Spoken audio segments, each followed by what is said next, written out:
E aí, pessoal, sejam muito bem-vindos a mais uma explicação detalhada. Aqui é o professor João Luiz e o nosso papo de hoje é para desmistificar física, especialmente para quem está aí no terceiro ano, focado na preparação para o Enem e para os vestibulares.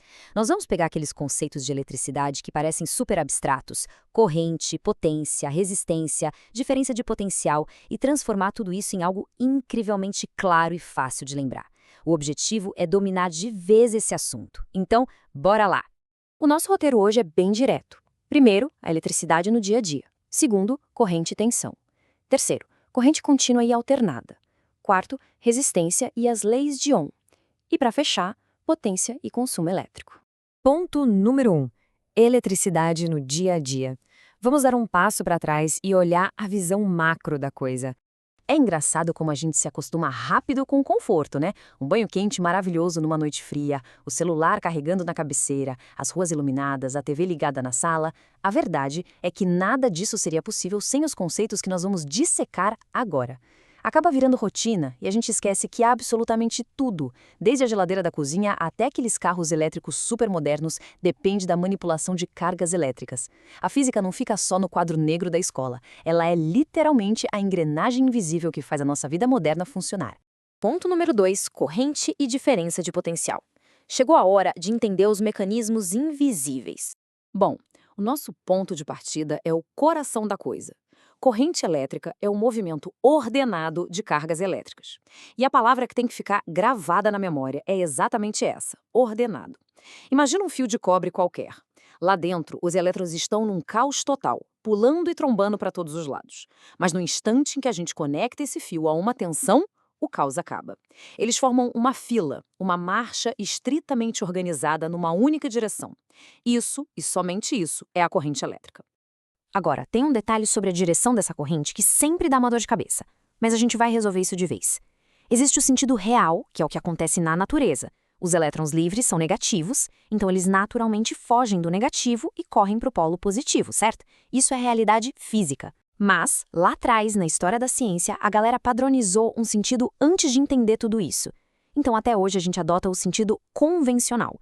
Nele, a corrente vai do polo positivo em direção ao polo negativo. Super importante, na hora da prova do Enem, quando for desenhar a corrente num circuito, a seta tem que seguir sempre o sentido convencional. Mas espera aí, o que faz essa galera de elétrons decidir entrar em marcha e se mover? É exatamente aí que entra a famosa diferença de potencial, a nossa conhecida DDP, que no dia a dia a gente chama de tensão ou voltagem. Pensa nela como o grande empurrão que uma fonte externa, tipo uma pilha ou a bateria do carro, dá nos elétrons. Sem essa diferença entre os polos positivo e negativo, os elétrons ficariam lá parados, e a mágica inteira da eletricidade simplesmente não aconteceria. E na hora de colocar isso no papel, na matemática da prova, a fórmula que mede a intensidade dessa corrente, que a gente chama de I, é supervisual. A corrente é igual à variação da carga elétrica, o ΔQ, dividida pelo tempo, o ΔT. E claro, a medida padrão é o ampere. Nada de pânico com matemática aqui, tá? É só um quebra-cabeça. A gente identifica a quantidade de carga, olha o tempo que ela levou para passar ali pelo fio, divide um pelo outro e pronto. Achamos a corrente. Direto, simples e perfeito para matar qualquer questão. Mas atenção a este aviso de ouro. Como o ampere é a unidade fundamental, as provas amam cobrar os múltiplos e submúltiplos dele. O quiloampere é tranquilo, representa milhares. Mas o perigo de verdade mora nos submúltiplos. O miliampere e o microampere caem o tempo todo. Tem que ter em mente que o miliampere é 10 elevado a menos 3 do ampere e o microampere é 10 elevado a menos 6. Se o exercício falar 10 miliamperes, não dá para jogar só o número 10 na fórmula. Tem que fazer essa conversão, senão a conta vai dar toda errada. Ponto número 3. Corrente contínua e alternada. Os dois grandes tipos de fluxo. Existe uma diferença gritante na forma como a energia é entregue. De um lado, a gente tem a corrente contínua, a famosa CC. Nela, o sentido e a intensidade são constantes. O fluxo segue paciencioso sempre no mesmo caminho. Do outro lado, vem a corrente alternada, a CA. O nome já entrega, né? A intensidade e o sentido variam de forma periódica. É como se os elétrons corressem um pouquinho para frente, parassem e voltassem para trás. Eles ficam mudando de direção numa frequência fixa incrível, dezenas de vezes a cada segundo. E onde é que a gente usa cada uma? Nas coisas mais delicadas, tipo bateria de celular, pilhas, os circuitos internos de um computador, a exigência é por um fluxo estável. Então, corrente contínua neles. É por isso que toda pilha tem o polo positivo e negativo bem marcadinhos. Mas, quando a gente olha para a rua, para as grandes redes elétricas, os postes, os motores gigantes das indústrias, aí quem manda é a corrente alternada. O grande truque dela é que permite transportar essa energia por distâncias gigantescas, perdendo bem menos força. Além disso, fica super fácil alterar a tensão usando aqueles transformadores grandões que ficam nos postes. Ponto número 4. Resistência e as leis de Ohm. O grande obstáculo da eletricidade. Se a gente abrir qualquer aparelho eletrônico, vai achar um monte de resistores. Como o próprio nome já grita, a resistência elétrica mede o quanto o material tenta impedir, tenta barrar aquele fluxo ordenado de elétrons que a gente comentou.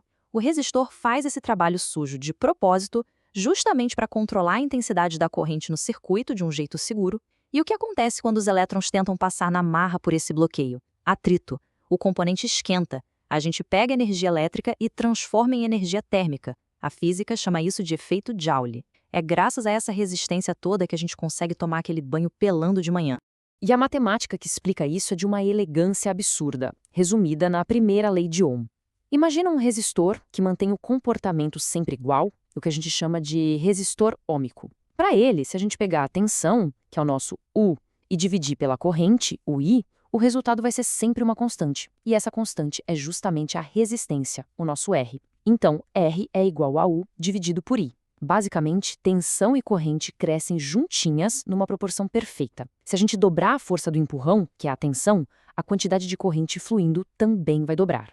A segunda lei de Ohm já é um pouco diferente. Ela foca na parte física da coisa. Ela diz que a resistência depende do material, que é a resistividade, representada por aquela letra grega, o Rho. Depende também do comprimento do fio, o L, e da grossura dele, a área de seção transversal, o A. É pura lógica. Um fio feito de um material ruim de conduzir vai atrapalhar a vida dos elétrons. Um fio super comprido significa uma maratona de obstáculos. Mas se o fio for bem grosso, aí o espaço é um verdadeiro corredor livre. A resistência despenca e a corrente passa com a maior facilidade. Ponto número 5. Potência e consumo elétrico. O retorno ao mundo real, onde a eletricidade pesa no bolso. A gente entra agora no conceito de potência elétrica, medida em watts. A potência pode ser calculada combinando a corrente, a tensão e a resistência de várias formas. Mas tem uma fórmula que é a queridinha de qualquer prova, que é a potência igual a corrente multiplicada pela tensão. O famoso P igual a I vezes U, que muita gente lembra pela brincadeira do piu. Tem que memorizar isso, porque essa formulinha simples salva dezenas de questões. Mas e no fim do mês? Como é que a concessionária de energia sabe quanto cobrar? Pela energia consumida. A lógica é muito boa. A energia, o nosso E, é igual à potência daquele aparelho, medida em quilowatts, multiplicada pelas horas que ele passou ligado. O resultado dessa conta é o famoso quilowatt-hora, o kWh, que vem impresso grandão na conta de luz. E assim, cada lâmpada e cada aparelho vai somando e empilhando esses quilowatts ao longo dos 30 dias. Quando a gente analisa os dados reais do consumo doméstico, fica fácil achar os verdadeiros vilões da conta de energia. Pensa naquele cálculo de potência de novo. Se a gente multiplicar os 220 volts do chuveiro pelos 20 amperes de corrente que ele puxa, a gente chega numa potência assustadora de 4.400 watts, e em alguns modelos chega a quase 7.000 watts. Já uma lâmpada simples tem, sei lá, uns 60 watts. É por isso que no mesmo tempo de uso, o chuveiro gasta 113 vezes mais energia que uma lâmpada comum. O efeito Joule custa caro. E para amarrar tudo isso do jeito que as provas adoram, saca só esse cenário animal. Uma questão clássica traz o por aqui, a famosa enguia elétrica lá da Amazônia. O bicho consegue gerar uma tensão absurda de 600 volts e uma corrente de 2 amperes. E o desafio é qual eletrodoméstico ele seria capaz de ligar. É só puxar nossa fórmula de ouro.